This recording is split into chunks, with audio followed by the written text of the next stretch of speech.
It is my honor and privilege to introduce the moderator tonight. The moderator tonight is Michael Yang. You can see his official bio written here. He's a managing director of Comcast Interactive Capital. He is they're one of the VC. He's one of the VCs within Comcast. There are 3 people here. So if you're our startups here who wants to get funded from Comcast, he's the right person to talk to. You only have 2 others to talk to, so go and talk to him after the event. He is, I'm sure he'll give us his view, but he is a believer of second screen approach, mainly because he used to work for Yahoo before Comcast, and I'm sure that has a lot of influence on him. So whenever he's watching the big screen, he wants the big screen for the big screen, and at the same time, he also has his iPod Touch open most of the time. So please join me to welcome Michael Yang.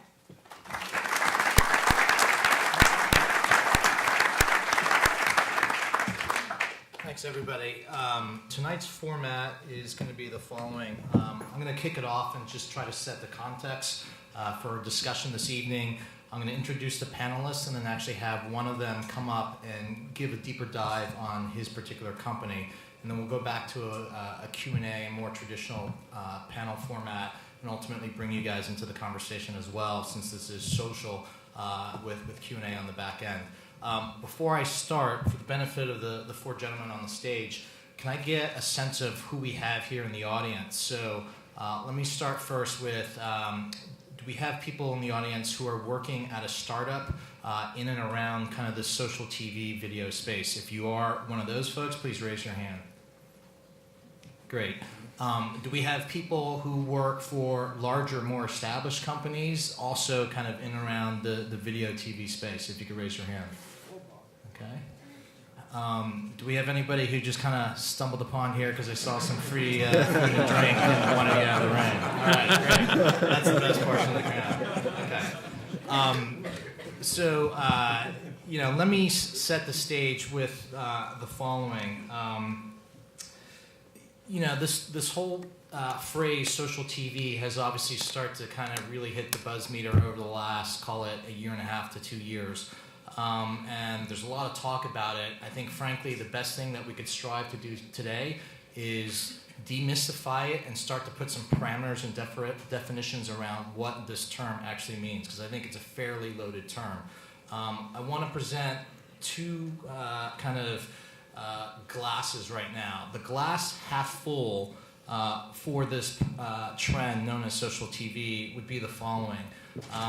You guys have all heard the increasing stats out of folks like Nielsen and others that say TV viewing continues to be the largest form of media consumption, and it actually is growing. Despite the ridiculous amount of hours that people have the TV on, it's actually going up year over year, and that's astounding. I think the other thing that's also equally fascinating is that the monetization, meaning the ad dollars that supports this TV ecosystem, remains the largest ad market in kind of the US, and it's the one that people covet the most, be it an advertiser, an agency, or anybody else kind of servicing that. So there's more dollars here than elsewhere, and people continue to kind of be interested as a result. As you guys saw from the holiday season in Q4, we continue to buy a lot of flat screen TVs. We have 3D TVs. We have connected TVs. Who knows what's coming on the horizon? Maybe we'll hear a little bit more about that. But there's no end in sight in terms of how big we want our flat screens and how great we want the resolutions to be there. I think the other thing, and Aiko referenced this, is live events. We're fascinated with live events to the extent they are broadcast or streamed on the TV or through kind of web video. So that could be, unfortunately, the tsunami earthquake in Japan, but it could be equally positive things such as the Oscars, the Superbowl, or the upcoming elections. These are massive events that catalyze everybody, and the TV is still a central kind of focal point for engagement on those types of things. I think at this point, it's fairly commonly accepted that social networks are amplifying what's going on the TV and from a water cooler perspective. I think yesterday or maybe 2 days ago down at South by Southwest, there was also a social TV panel down there, and the folks at Twitter kind of got up and showed some charts where they've shown before that show high correlation between what occurs on TV with tweets kind of in their larger ecosystem. So, social networks are definitely playing a part in kind of supporting and leading this charge. It goes without saying, there are a tremendous amount of startups in this space. A lot of you guys in the audience who raised your hands are kind of self-signaling you want to play over here. And I think when I took a quick count, at Comcast Ventures, we've probably met 20 or so companies who kind of play a role in the broader social TV space in kind of the last 6 to 9 months. And then lastly, we're starting to talk about TV not only being social, but also mobile. And I think mobile brings an extra dimensionality, not only to social, but just the kind of the viewing experience at large. So I think when you take all these factors, you put a big plus next to it, and you think there's a lot of interesting things going on that portend a positiveness about this trend. The flip side, and there's always a flip side to everything, is really the cons associated with this.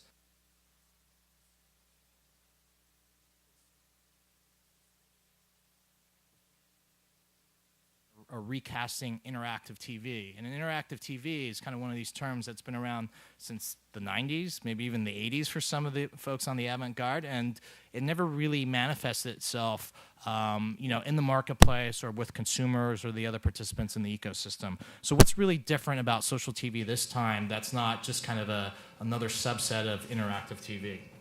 I think the other thing that many of you guys are probably experiencing as you come into this market is TV's a little different. I know every market and industry vertical says that, but you have large incumbents that play in here. This could be content programmers, this could be content distributors. There are many large forces at work here that if you're not familiar with, are really tough to kind of to interact with at times. I think the other thing is, especially from a VC perspective, you always look for positive proof points. So can we name great companies who've come out of the space that have either made a tremendous amount of money, have had tremendous IPOs or exits, et cetera? So does the dollar actually follow the trend that we're driving here? And then lastly, I would say, who is doing this at scale, or who will be doing this at scale, right? Given the fact that today people think of scale like 600 million, which is Facebook's user base, or the number of tweets, or these other astronomical figures. When you're only talking about tens of thousands, hundreds of thousands, low single million users from an adoption perspective, is that really interesting for anybody involved? So these are the things that I would say, we have to kind of figure out before we can really anoint social TV as a next major kind of category or wave or industry trend that's going to be around for a long time. But we'll delve into this in greater detail. So right now, what I want to do is introduce the panelists and then ask one of them to come up and give us a deeper dive on his company. Let's see. Hold on for a second.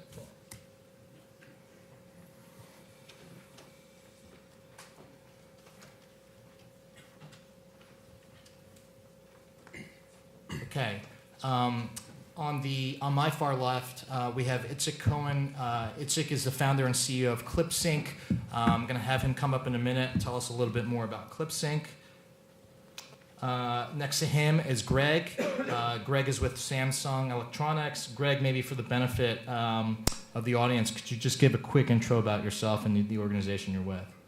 Yeah, so I'm probably here also because I'm from Samsung, but before that, as you can read in my bio, I started out doing streaming media really from the beginning. So that's obviously enabling some of these technologies, as well as I ran Apple TV for a couple of years at Apple. So I think between all those different pieces, working on the software side, the product, the second box kind of side, and then the TV itself, I think that's why they wanted me here.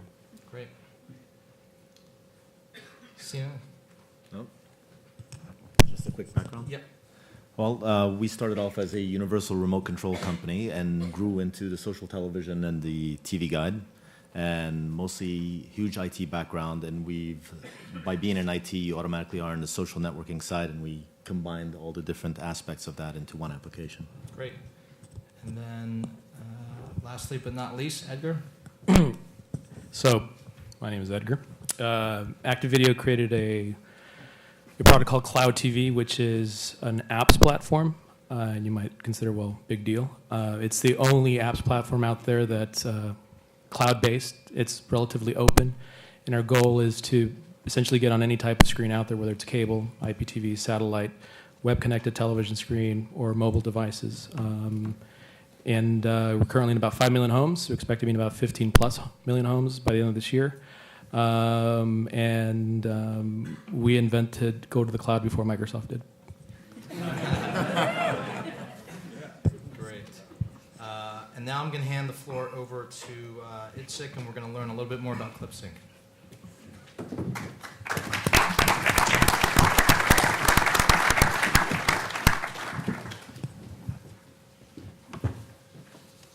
My brand new iPad 2 for notes. I stood in line enough for it in South by Southwest, so might as well use it. So, first of all, good evening, everyone. Like you see from the excitement in the room and a lot of buzz around, social TV is really exciting these days. I was asked to talk a little bit about ClipSync and what we do, where we came from, some of the lessons we've learned. We've learned a lot of those and had to change our vision from the original one. And so I'm going to start first by basically giving you a snapshot of where ClipSync is today. We are based in San Francisco with offices in New York. We're about 20 employees, about 3.5 years old, but our product as it is right now was launched about 2 years ago. We are a platform. We don't go direct to users. We work with our media partners, and I'll get into the reasons for why in a minute. But we live in very exciting times, especially in the last 8 months, I would say. We've seen an explosion in our business and in the industry as a whole. So basically, when we look at the early days, you need to understand where we came from. And I was one of the early guys in WebEx. I was employee number 20 probably in WebEx. And when we think about what WebEx did, it you see the connection of what we do, what we started doing in ClipSync as the original vision. In WebEx, we took a social situation as a meeting and tried to simulate it successfully with technology online. Did a pretty good job of doing that as effective as possible. The thought behind ClipSync is basically the same thing. How can we take the consumption of video, which is extremely social, entertainment is really social, and do the same thing we did in WebEx to meetings? The drivers were mainly, let's sync the video and let's let people chat. It was a very technical, product-oriented approach that we thought if we'll just do a good job in executing on the product, people would just love it. I have to say that content was kind of an afterthought for us. We didn't have any content. We chose YouTube as the main source for content. It was pretty big back then as well. Meta Cafe was another option. Mainly short form. We had a destination, really briefly. And needless to say, it did not work. But before we go into the reason why it didn't work, let me show you how it used to look. So if you can see here, that was the first version of ClipSync as a destination. You can see the user groups here. Actually, I'll talk to the microphone. User groups here, you can actually invite people, friends. You can make it a private room, public room. Really, I have to say that product execution was phenomenal. I think we actually achieved the product we really wanted, and we were really proud of it. But nobody really cared what we did. So, what are the lessons we've learned? First of all, I know it's been said a lot, but I'm going to emphasize it more. Content is extremely important for interaction. If there's no passion, nobody cares, nobody talks, nobody interacts, and take the time to comment or do anything of the kind. That lesson alone basically formed the company as it is right now. We decided, look, we need content. We don't have content. We need to work with media partners and content owners, and hence we became a platform. So it wasn't something we elected to do to begin with. It's also interesting to work with content owners because media companies are very risk averse. It's not exactly easy to convince them that something that is cool as watching videos can be even cooler.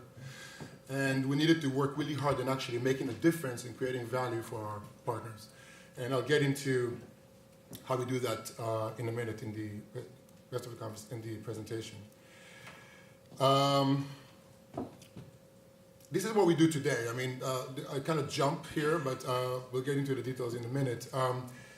We have a platform. It lets media companies, content owners use their on-demand video or live video in a much more effective way by harnessing social engagement, interaction, using our technology, social graph, and improve what we call their viewing matrix. And viewing matrix can be time spent, returned visits, engagement, logins, could be all the things that they covet or things that can be translated into some real dollars or value to them. This is how we get paid, and I'll get to that in a minute as well.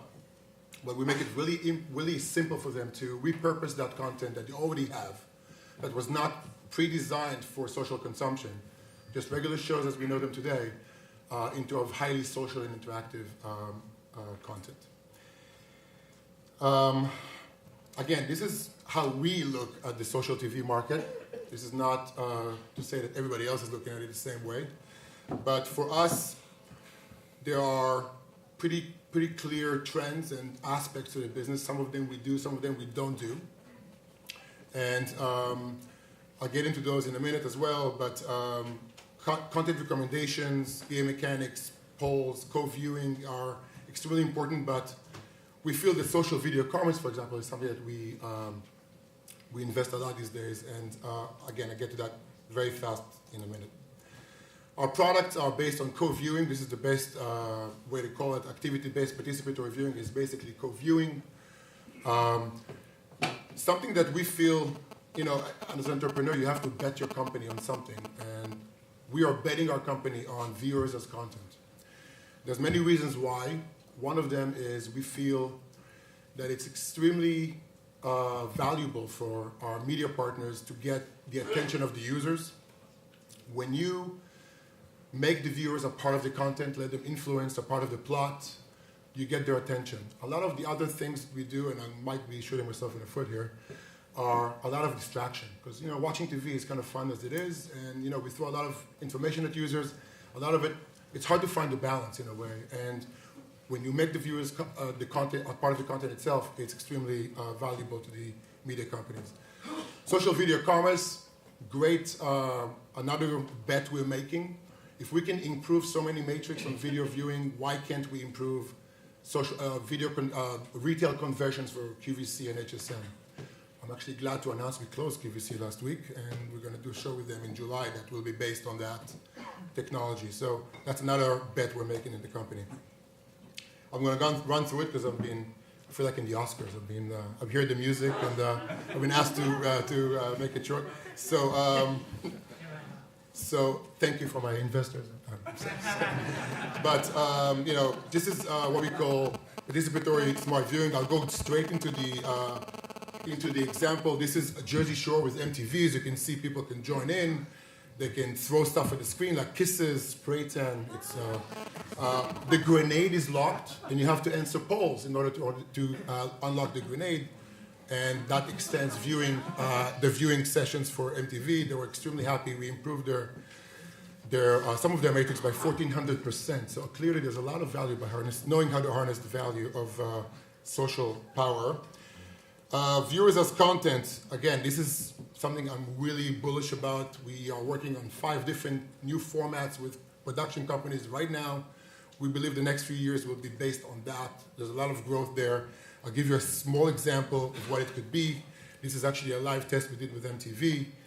It's kind of a super fan face-off for the Warriors. If you guys know the movie, people basically comment on webcams on what they think about specific things.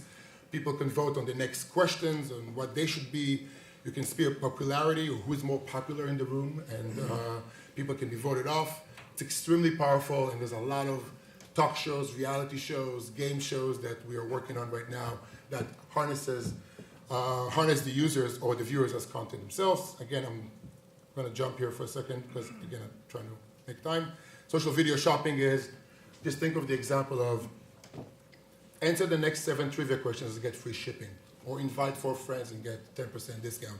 Again, it's kind of like Groupon, but it's on video streams, trying to improve the quality, conversions, and effectiveness of the video stream for some of the shopping networks. We are, like I said, moving forward with that. That's one of the examples of an early test. Very, very encouraging results. This is very important to us as well. As we publish to the web, we have a second screen experience as well. So hopefully you'll like that as well. And everything we publish to the web, we publish to mobile experience as well. iPad, iPhones, Android are already supported. Very soon, connected TVs. And we really don't care where you watch the content as long as you can interact with it, whether it's TV, mobile, or your web experience. When it comes to our business model, I'll be honest with you, we tried a lot of different things. A lot of it is because of necessity, because we were hungry, because we didn't know what works. But we're kind of starting to standardize on certain things right now. Typically, our deals are, with large media companies that have multiple shows, a lot of episodes in the shows. Our pricing is based on some kind of a license fee that we charge on a monthly basis per episode. So that can be, with a big company like Viacom, for example, it can come up to pretty nice amounts of money. But we always reserve the right to have upside based on performance. We always do A/B testing to measure the delta that we bring versus the experience without the social engagement we bring. And more and more that becomes kind of the model. But again, I have to say, there are no cookie cutters here. I mean, we're going to try a lot of things. It's too early to kind of lock ourselves into one model. But one unique thing about ClipSync is we are profitable. So I don't know how many companies in the social TV space can say that. But again, our biggest goal is to bring value to our customers. And if we make a difference, we feel it's easy to generate revenues. Sample of our users and our partners right now, it's pretty extensive for the last 2 years, but again, I'm trying to be as brief as I can. I hope you guys enjoyed the conversation. I'm looking forward to it. Thank you.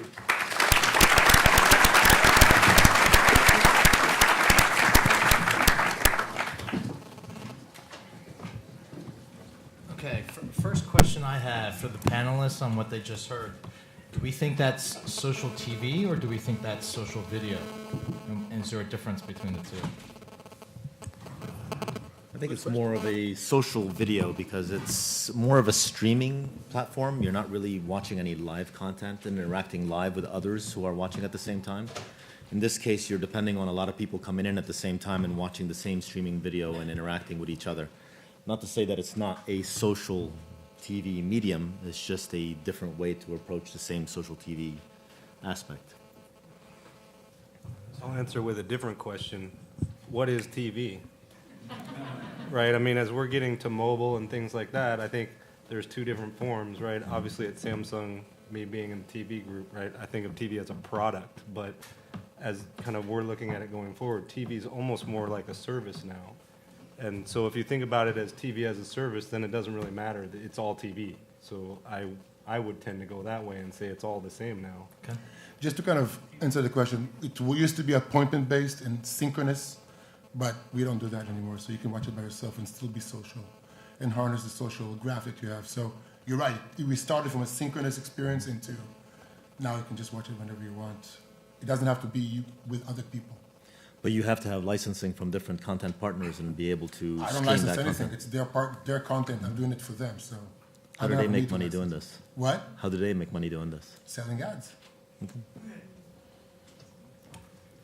Okay, let's start getting into the meat of the matter. So I set this up to kind of help frame some of the Q&A that we're going to try to do amongst ourselves and then with you guys. I actually searched on Google. I was curious what would come up when you hit social TV, and there's a lot of documents sitting out there in the index already.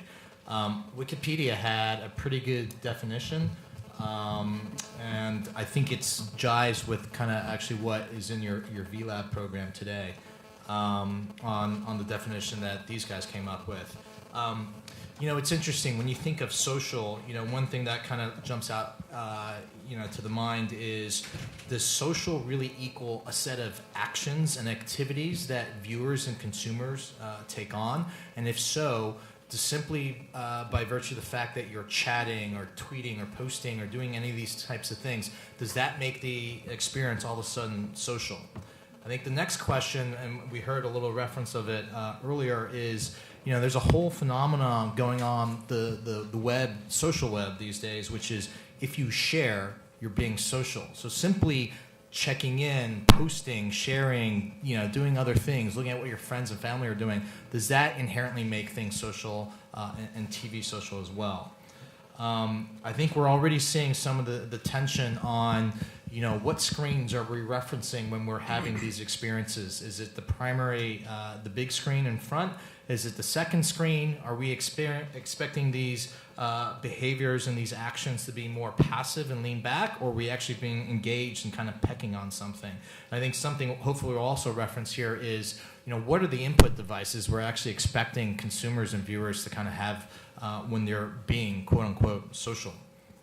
I think the other thing that we have to unpack to some degree is what's happening in the rest of the ecosystem. A lot of times we make assumptions in terms of how content and consumer experience is actually delivered to viewers.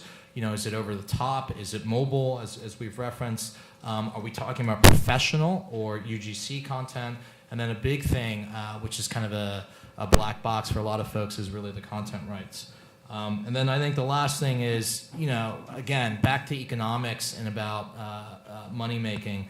Who does this ultimately benefit? Are we just creating social experiences because we think consumers would enjoy it, or is it really for the benefit of the content owner? Is it for a set of distributors? There's a lot of different agendas over here. So let me start out continuing on what we just heard from ClipSync, which is, how would you guys try to define a set of viewer or consumer activities which really hark social?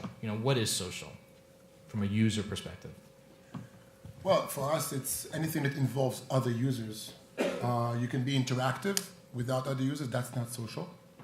So we can throw tomatoes at the screen. It doesn't mean that it's social. It means that you're interacting with the content. But if other people can respond to that, that becomes social. So any activity you do other than consuming the video or the content that involves other people, either directly or indirectly, will be social. But we can't limit it to just interaction if you're watching something by yourself. I think social TV is actually a little bit more rudimentary than that. Television today is social.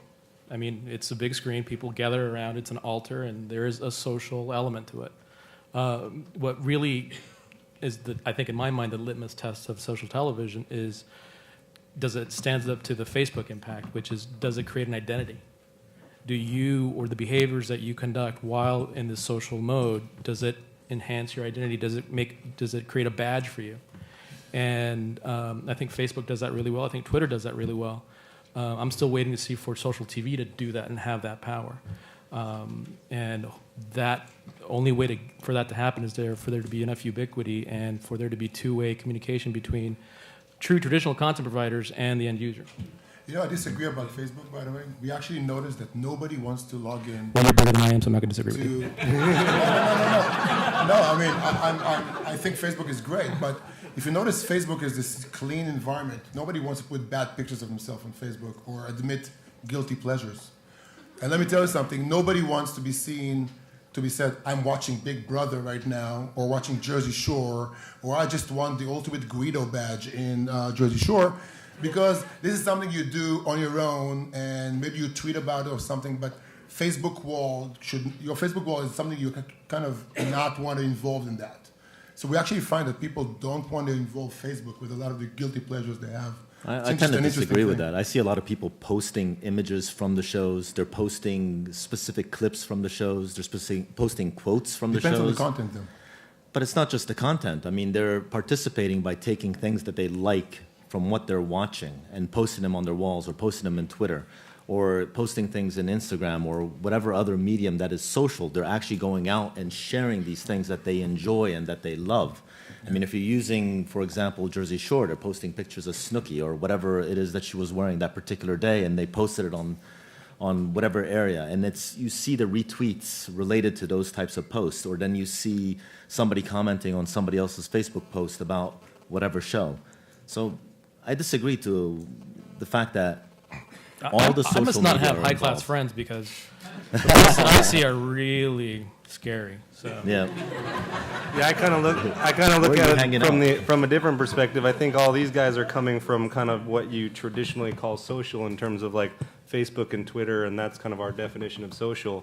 Where I'm coming from is more from the product itself and the fact, like you said, TV innately is social. So the way we look at it in our group is really around how do we make the connections with people, right? So it's not necessarily creating identity, but we look at it like TV originally was social because you had your whole family sitting on the couch. So what we want to do is say, how do we take new technologies and extend that couch outside of your home? And so what we've found resonates a lot with the customers that we talk to is really taking that experience, that personal experience from not the Facebook and everybody on the planet and 1,000 people that I know. It's the same experience of like, I would invite this friend to my house to come watch a show with me, but they live in a different place and they can't do that. So, we kind of look at it from not going from the social networks into the TV, but from the TV going out to the social. And I think there's, you come at it from two different places. And obviously from Samsung's point of view, the TV is our core business. We're going to start there and move out. And then we're going to rely on guys like you guys to be out in the fringes figuring all that stuff out. So when we get there and we're ready for it, it's already been worked out. We can grab it and go. Well, TV's been social forever. I mean, that's where the whole point of the water cooler came into play. So people would watch a show the next day that instead of working, they'd spend their time around the water cooler. So all we're doing now is creating an electronic water cooler. In essence, creating an immediate medium where you can communicate, experience, exchange, or engage all in this one place around this show, this thing that you enjoy. I mean, there's a lot of passion involved with watching, I'm not going to say the 49ers, but say a Bears fan as an example. Hey. You listen to a Bears fan or a Packers fan sitting there talking about their game, you think the world is coming to an end at this point. So, I mean, we launched during the Super Bowl, and it was an amazing experience to watch the Steelers fans and the Packers fans sitting there going at it one after the other as they're watching this game in the chat room, in real-time chat. This wasn't through Twitter. This wasn't through Facebook. This was real-time chat. And they're beating each other up in this room.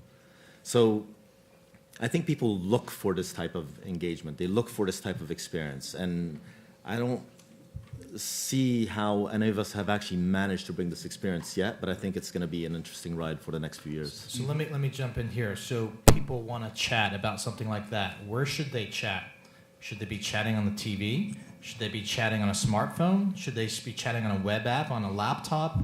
Where should they be doing this stuff? it depends. And that's all I'm going to say.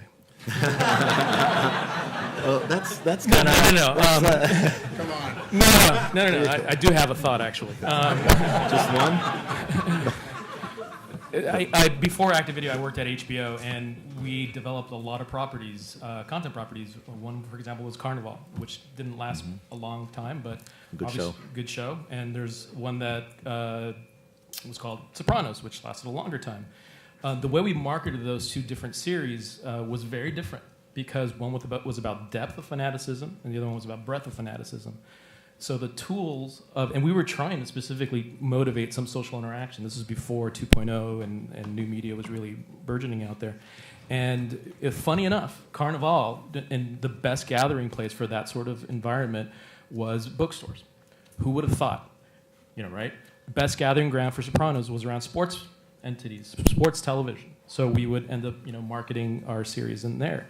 So for us to sit here and say, these are the right modules to put out there for this widget of content is kind of lame. We really have to. This has to be very organic. It's going to be case by case, and that's all. Yeah, I hate to disagree, but I actually agree with you. I think that we learned very fast that there's no one solution that fits all type of content. You have to be very flexible, adapt. There's different motivation, different passion that drives different audiences.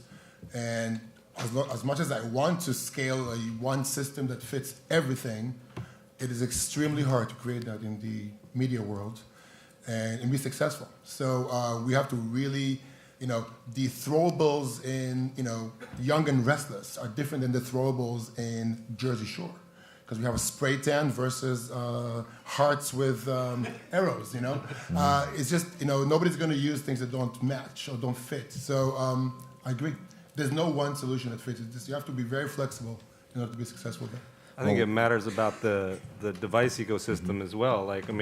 You can say that there's an optimal experience that's on the TV and on a second screen, but half the time users will sit down and they won't have a second screen with them, but they still want to get access to that content. So I think one of the things that's really important to try and drive is how do we allow those experiences to migrate to the device ecosystem, and I think that's where these guys are playing really well, from the abstract that from any of the devices, and now I can identify what the device ecosystem is and apply the appropriate experience to the whole thing. Well, I'm going to answer that with a little more, something a little more scientific in terms of what you guys are discussing. What you're doing by putting everything on a single screen is you're asking the end user to multitask to a certain degree. Anybody in here who says they multitask is lying to, there's just no way to do it. We all context switch from one thing to the next, and when you throw too many things up on one screen, there's just no way to have a good experience. You just have stuff going on the left, stuff going on the right. You can't focus on any one thing. So you're either not watching the show, or you're not watching the Twitter stream, or you're not watching whatever else is going on that screen. I mean, it's been proven that a quote-unquote good multitasking person is just somebody who's very rapid at context switching. And there's a tremendous amount of research out there that says this. So that's why we're actually focused on the second screen, because we feel that it's very important for the end user to have the ability to context switch when they want to context switch, instead of forcing them to divide their attention between many things going on one screen. So I agree with that, but I would say there's kind of a nuance to that, in the sense that I think there's kind of an oxymoron that we talk about in terms of the second screen as a personal device and how is personal social, right? So I think one of the things we have to look at is the TV is still the shared experience. So there are multitasking experiences that you want to share with everybody that's in the room. Those are the ones that I want to put on the TV. The ones that are kind of personal social experiences, like a Facebook, like a Twitter, where you don't necessarily want everybody to see what you're talking about. I don't think they want to see what you're talking about. Yeah, exactly. This This guy next to me, my dad just said the dumbest thing, as a teenager. I'm not going to let that go up on my screen. So, I think that's why I say it really kind of does matter on the experience. I think there's very few things that should be on the main screen. But when we talk about extending the couch, right? Those types of experiences are by definition the ones that you're trying to share with the people on the couch. So having that connection to the other person's home, that's one thing that I would like to see on the main screen. But then these metadata, secondary information that's, extra that any individual might want but the others may not, that's where I like to use the second screen. I think the screen question is going to be really a moot point eventually. I mean, I think ultimately, if what people are interested in terms of social TV is having a portable profile, and have that portable profile, let it be your DNA, that has all your behavioral characteristics, that has all of your your traits, your social graph, and have that spit out exactly what you want to see, when you want to see it, on the screen you want to see it. So this entire question of whether it's a tablet, an iPhone, or a television, or a PC. Wouldn't it be great if there was this big brain in the cloud that told you and shared information with you based upon where you were at any given time? I think that's the sort of kernel for social television to really develop. How does this big brain share things? Is it ESP or cloud, baby? That still doesn't answer the question. I mean, you still need something to feed Who's you. the cloud vendor on the stage? Raise your hand. But there's actually something a little more fundamental that we found, at least, that it depends on the content you watch. Chatting can be really distracting. So I'll just give you, again, it's based on the experience that we had. CBS, for example, had 2 shows that were really high traffic. One of them was Young and Restless during the daytime, very high traffic. NCIS at nighttime, about the same traffic. But nobody talked in NCIS. And the reason we found through a lot of feedback from users is the show is too fast, it's too involved, very, very involved script. Nobody wants to miss anything, so chatting is distracting. But young investors, there is non-stop action. Everybody talks because if you miss 6 months, it's still going to be okay. So it really depends. It really depends. No, I'm serious. I mean, that's exactly the behavior we see. Same amount of people. NCIS, if the show is over, people stay for about 15 more minutes and chat. But they don't want to be distracted during the show. So again, finding one thing, one common thread for everything is going to be very difficult here. One little thing we found, another thing is that when we moved it from chat into bubble comments that are on the same screen, and you don't have to move your head from side to side, and those bubble comments kind of disappear after a while, makes it a little easier for people to kind of get that kind of behavior. But that's just data points that we had. Well, I think that's where technology comes into play Exactly. too, right? Right now we're using text chat where you're typing stuff. Like Exactly. that's kind of lame, and I the agree. future's not going to be there, right? It's going to be more of an experience Gestures like you're and- yep, sitting next yep. to each other. Exactly. You're on video chat with somebody, so the reaction can be really simple. Absolutely. Like, that sucks, and you can do that immediately, Yep. right? We have so I gestures, think but that's where again, we're you know, going. we can do a lot more with technology. You're absolutely right. Yeah. But it's not all there yet, No, right? absolutely So not. we've got we to actually see how feel it that comes the into play. smartphone as an input device represents a huge leap for a huge leap for us because you know we can have throwables and you kind of in a computer you use a mouse to throw something on the screen. We feel that if you watch TV and you have an accelerometer here and you pick a tomato, you throw it on the screen, it should be on the screen, right? So it represents a lot of different advantages that we don't have. So yeah, absolutely. Is that going to come with a Wii strap so you make sure you don't throw your phone into the screen? So, Sina, you referenced the fact that people like to go on Facebook and kind of clip something or like something or reference something. You know, we talked about check-in a little bit earlier. I want to go back to kind of some of these things that are generally accepted as the appropriate norms in the social web, like sharing or checking in, etc. Do they really translate into this kind of TV and video viewing world here? You know, where do you think about those sets of features and those companies that are kind of coming up right now? Well, I feel the check-ins are just a part of the whole social TV ecosystem. It's just one way for people to express themselves, to interact with their content. There is really no real right or wrong way to do this at this point. So some people want to chat, some people want to tweet, some people want to post on Facebook, and others just want to check in. It all depends on what degree of involvement you want to have with your show. Even though Twitter is this massive thing right now, you have a tremendous amount of users, but really when you look at it, there's so few people that actually do tweet. There's many people who are just there lurking and just watching what's going through in the Twitterverse. They're not really participating. They just follow others and they find it interesting to see what those people are saying. So it all comes down to how engaged do you want to be with your show? Are you one of those fanatics that are going to sit there and start talking smack with the person from the other team? Or are you just going to sit there and watch what somebody is saying about Snooki and then just laugh and giggle and maybe retweet it to your friends, and that's the end of that? So right now it's a very fluid environment. It's something that's going to be changing radically over the next few years, months, weeks. I don't know, never know. But I don't see that any one person is doing anything wrong at this point. The notion, we also referenced this earlier, a live broadcast or live stream versus kind of a video streamed after kind of the original airtime. What are your thoughts on that? When is social TV most powerful? Is it during its original runtime or in kind of subsequent, effectively, VODs? Well, in our case, what we've seen is, I'll give an example of Glee as a great show for Twitter. We see how the traffic increases hours before the show actually airs. So you see the traffic increase about 3 hours before the show airs on the East Coast. It peaks during the show. You have your valleys during the commercials, which is actually kind of strange because they tend to, you would think it would be the opposite. And then at the end, it just continues for another hour or so.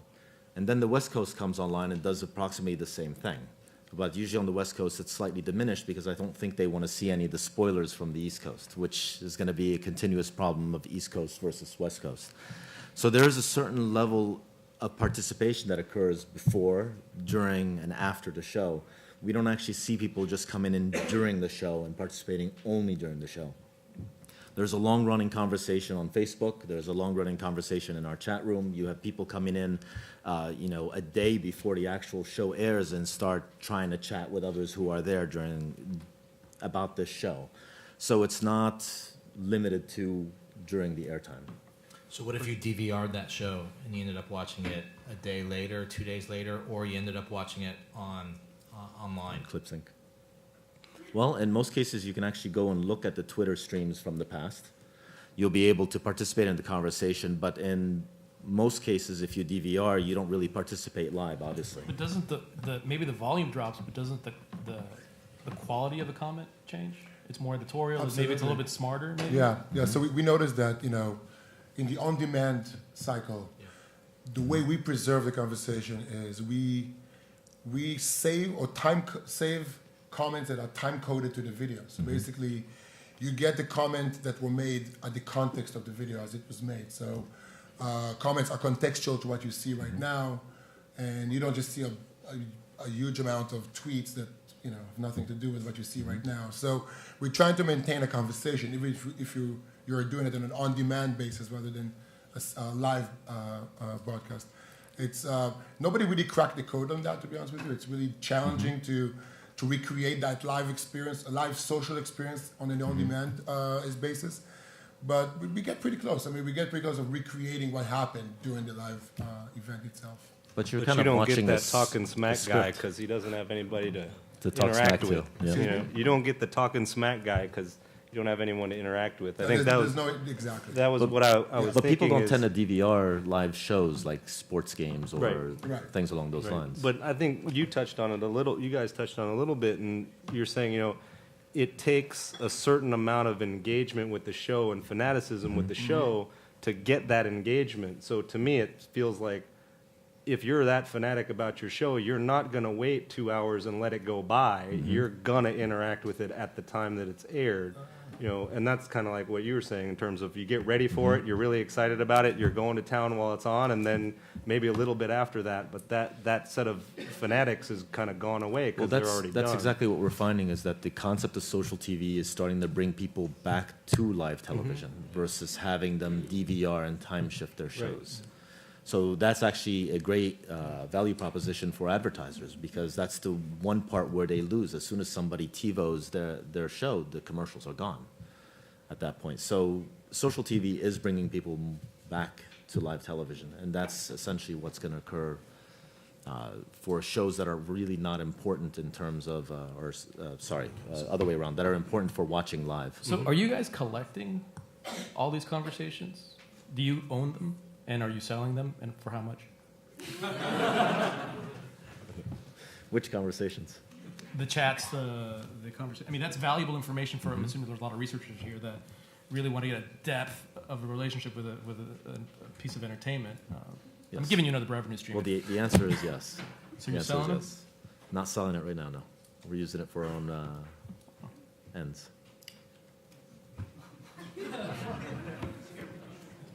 Oh, you're looking to buy?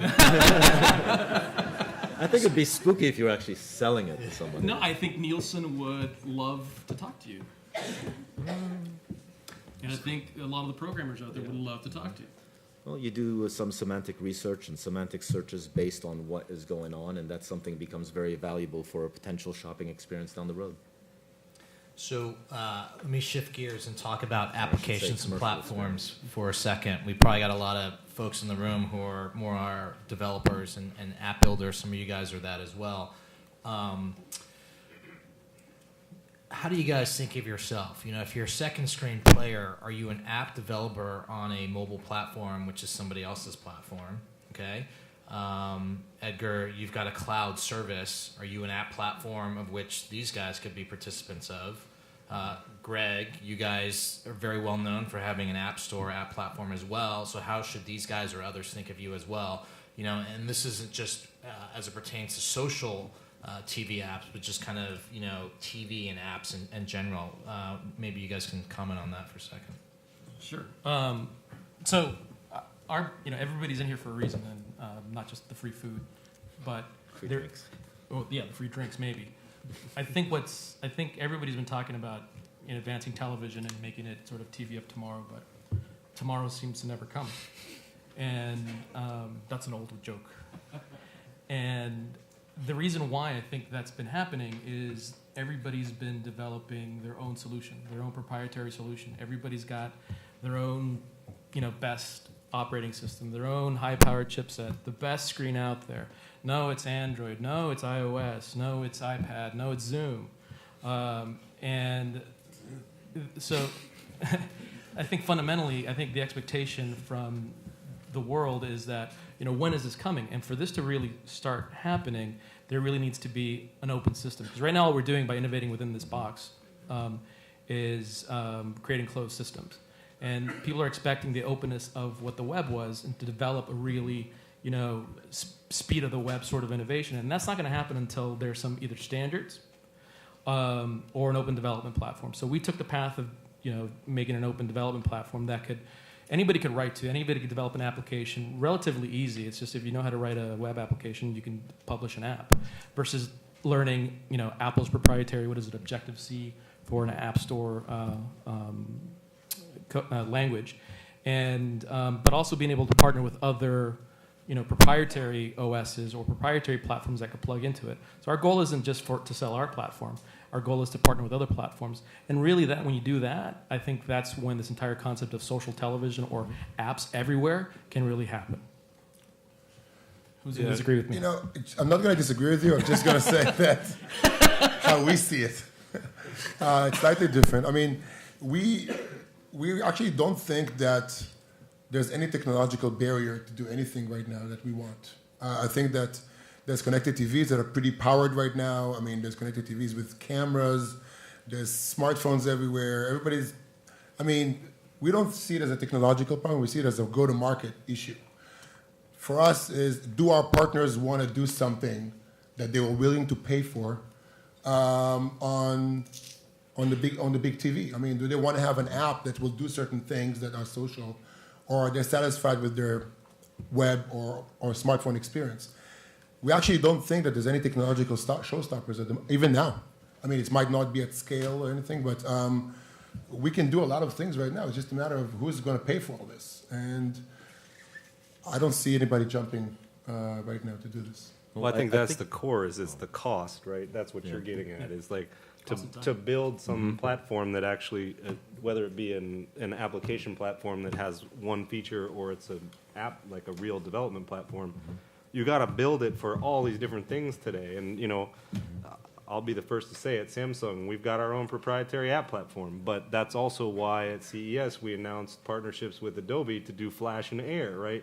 Because I think we're recognizing that it's really hard to get that adoption when you're talking to developers and saying, you're going to have to spend your money to develop an app that's going to reach X number of customers, and only Apple can say one product is going to reach kind of that volume that makes sense to people, right? Android in the mobile space is getting there now because they've got multiple manufacturers doing it, so they're getting those volumes that are, attracting developers. But as a Samsung TV manufacturer, we sell 15 million TVs a year. That's a lot, but still, it's not in the scales of the iPhone or an Android world, like you were saying, in the hundreds of millions. Also, the cycles that it takes. We're working with 2 DVR manufacturers, some of them you guys buy from.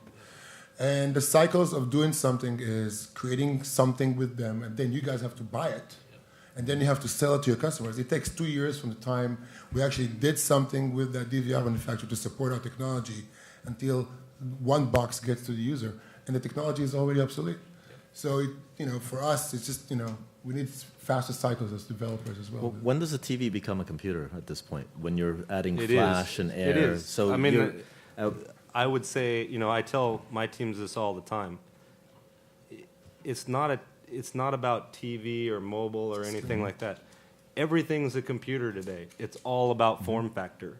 So think about, as you're developing applications and you're deciding what screens to put those experiences on, what's the most appropriate for the form factor? You guys are on the computer because text is your primary base for interaction. That's perfect, right? It matches, you've got a keyboard, it makes sense. If you go to video or something like that, you can more easily move to a tablet or phone experience, right?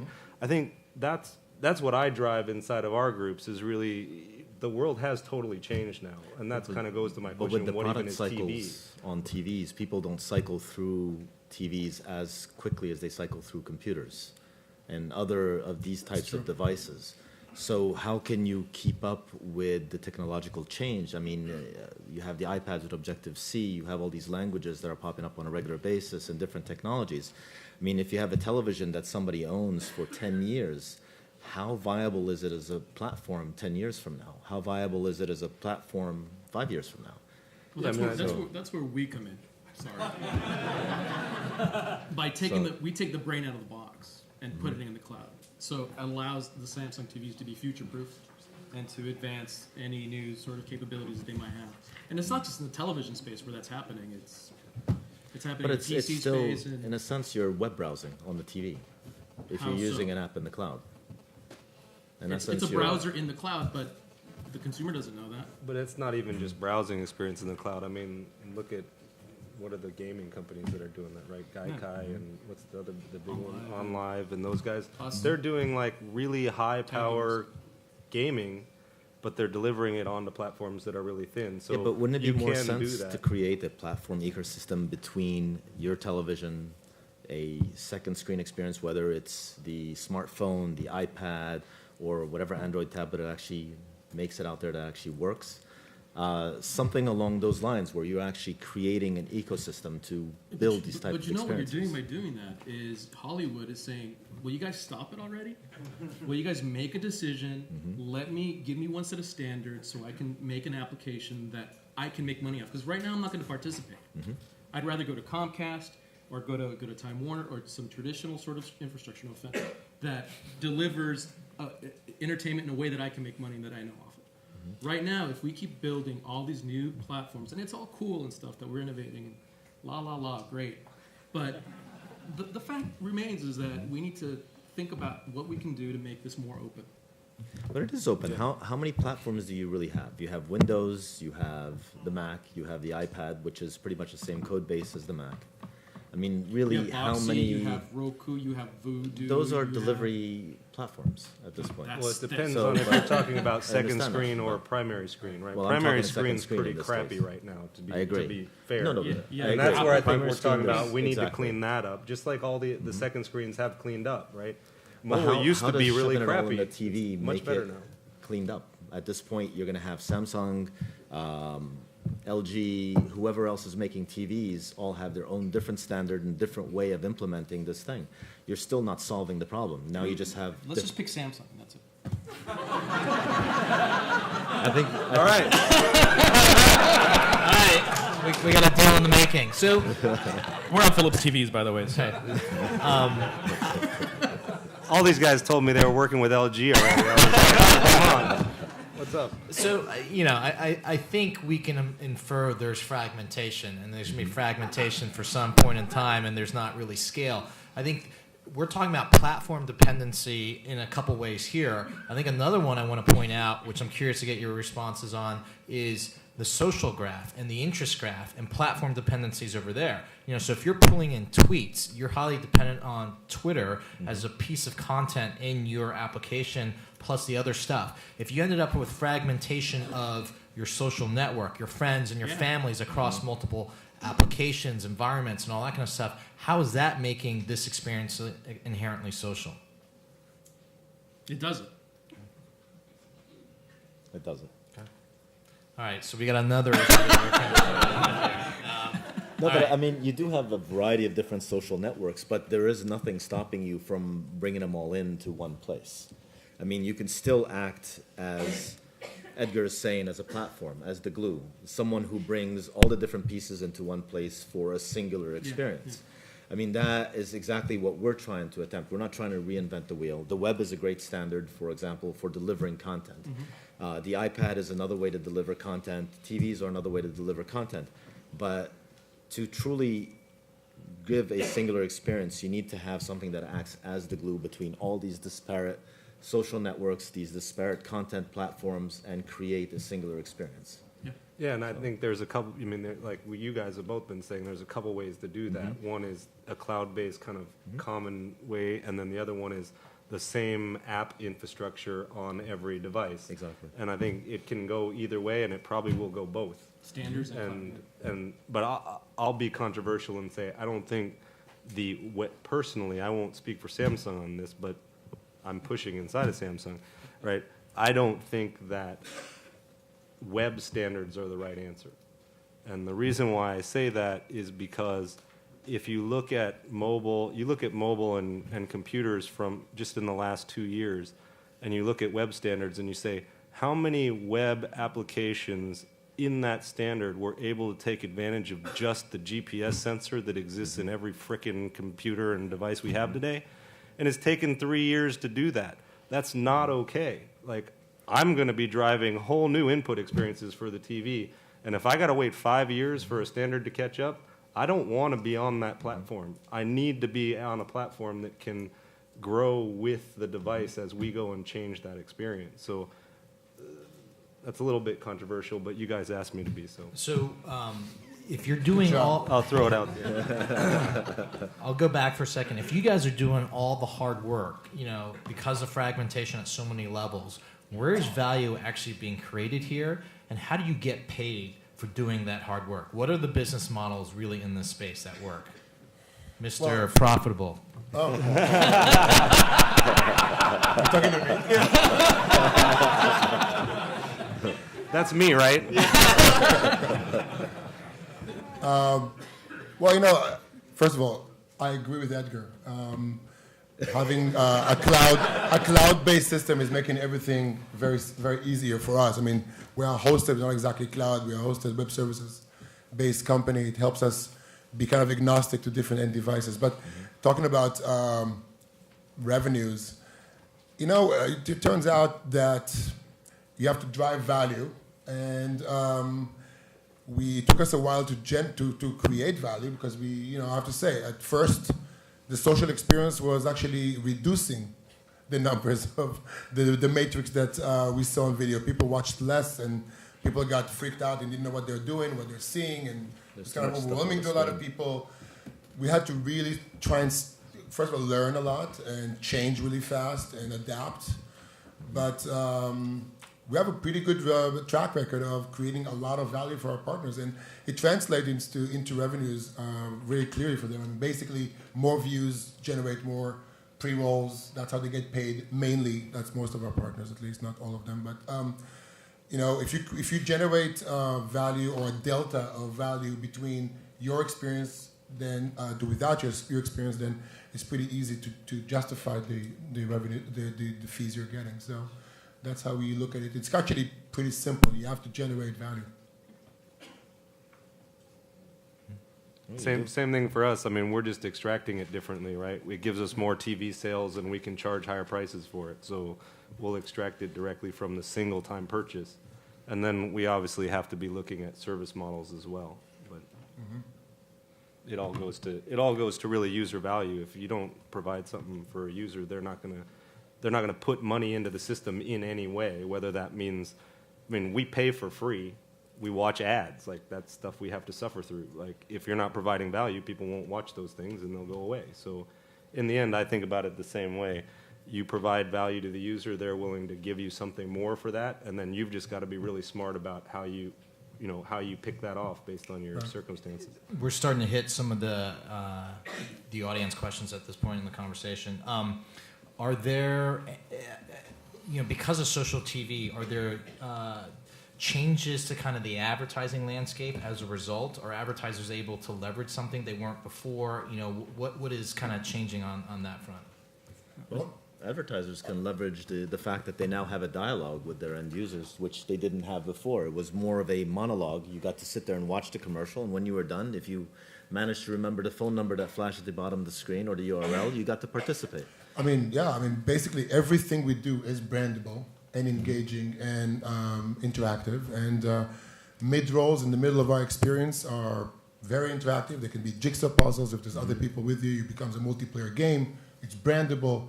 You can go now to Colbert Report, to colbertnation.com, and see one of our T-Mobile ads. It's kind of funny thing. But yeah, everything we do is brandable. So we add additional value not only to the viewing metrics, but also to the sales force of that media company. They can charge a lot more for these interactive ads.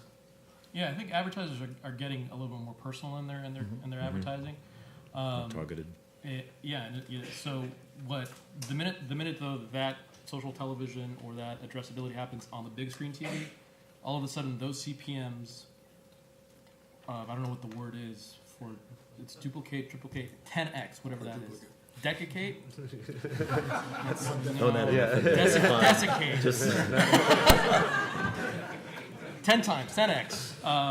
They're prepared to pay 10x the amount of the CPM. So, they care less about the personalization or the customization. The fact that they can talk to you directly, they're prepared to pay that 10x. So I want to talk about content curation, and I'm not talking about the actual video content that you're viewing or observing, but with all this socialness that comes out, and you guys are helping consumers populate that, how do you keep those environments non-shallow, kind of on target, relevant, meaningful, etc.?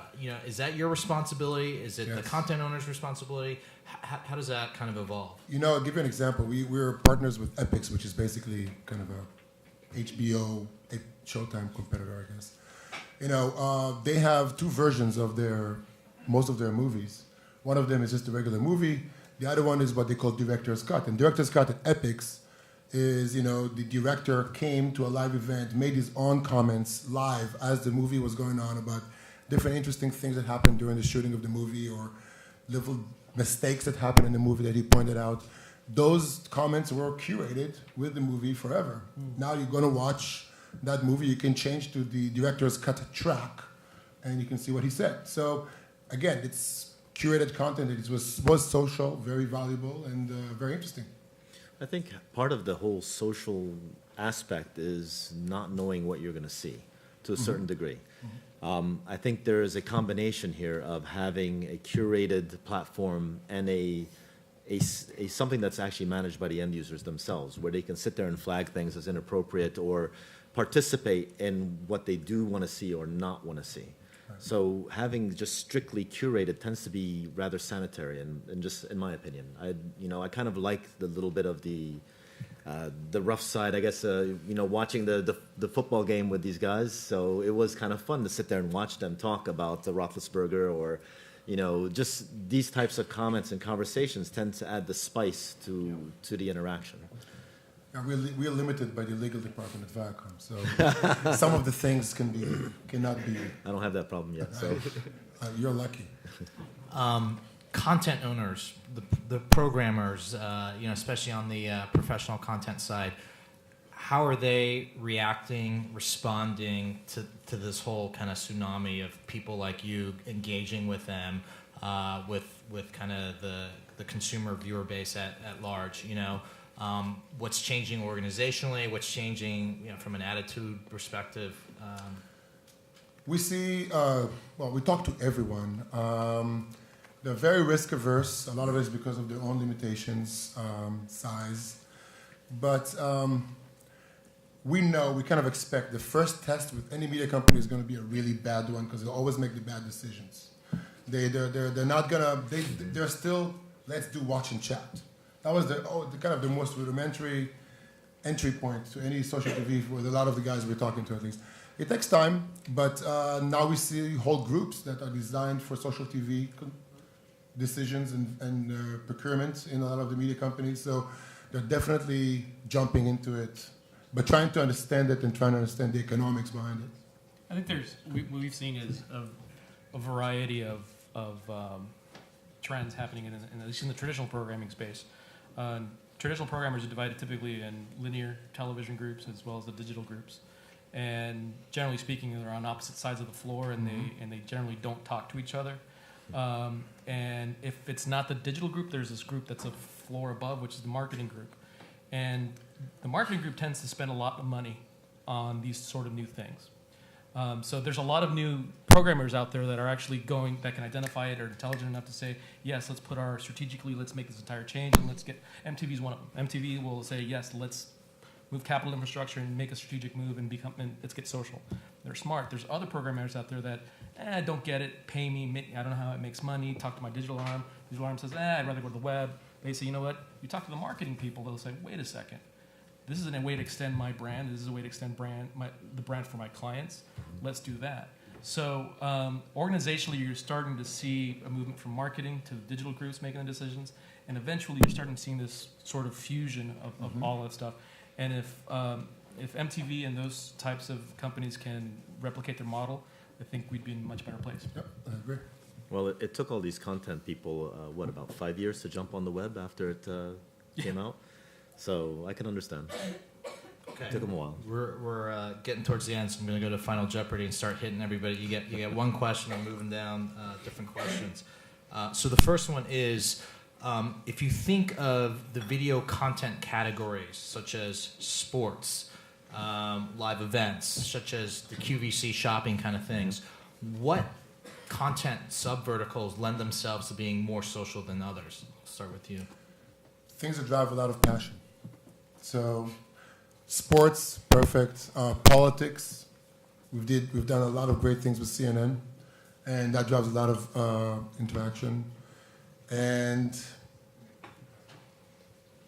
just reality shows where there's, I have to say one thing. A lot of the scripted shows don't want people to trash them.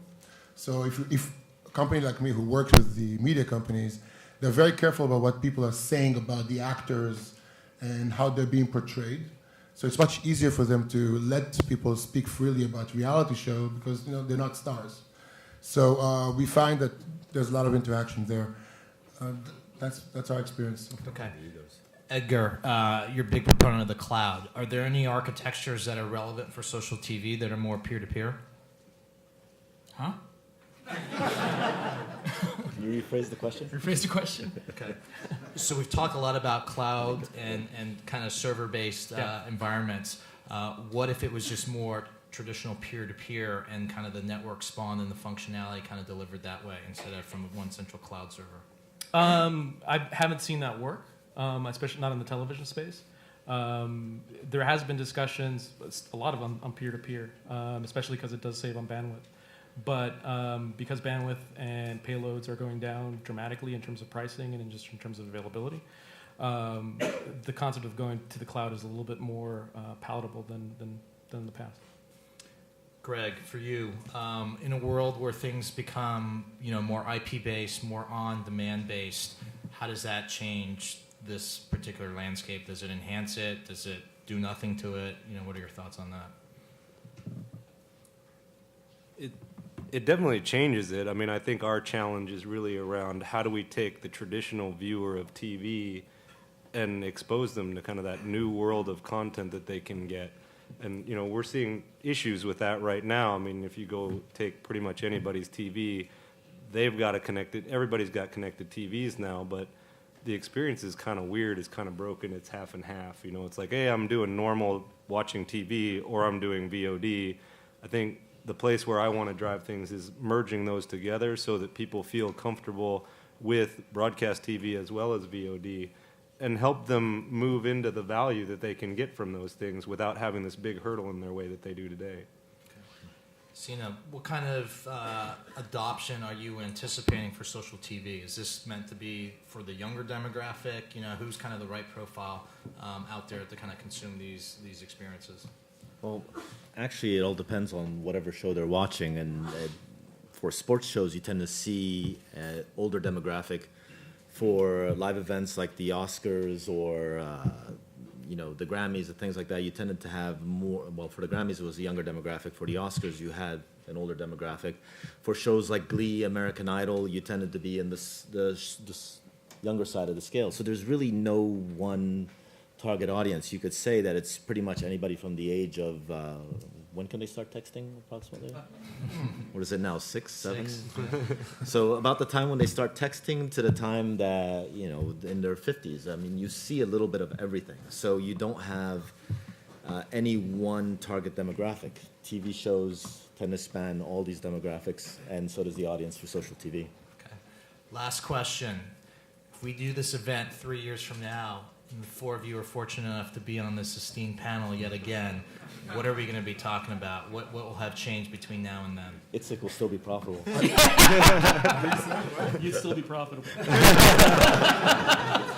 I think Edgar would buy us. I don't know. That's Samsung's job, right? No. Thanks. All right, each of you guys gets to take this question. I think that we'll see a whole new, that ClipSync, a company like ClipSync, will be more in the production space of content rather than just serve third-party content. We actually will create content that is specifically designed for social consumption, social involvement, and make the viewers a part of the content. And I think it will be a ubiquitous thing as a layer on any show on TV to present meta content and allow you to kind of interact with the content. So that's what I think will happen. Greg? I hope we aren't texting anymore to do it. I mean, I'm really hoping that in 3 years from now, technologies move forward enough that it can be a hell of a lot more natural to have a social interaction than it is today. I certainly don't text my wife on the couch about what I think about the show on TV, so it shouldn't be like that someplace else, you know what I mean? So hopefully in 3 years we're past that. I think payphones and calling cards are going to come back. It's going to be the 80s all over again. Different panel.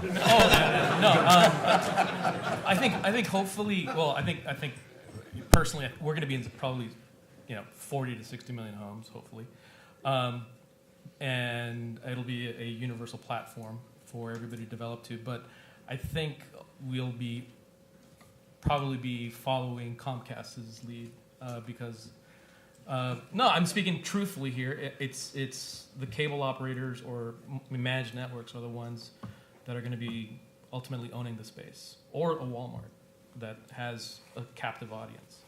So, Well, I actually think at that point TV will be watching us instead of us watching TV.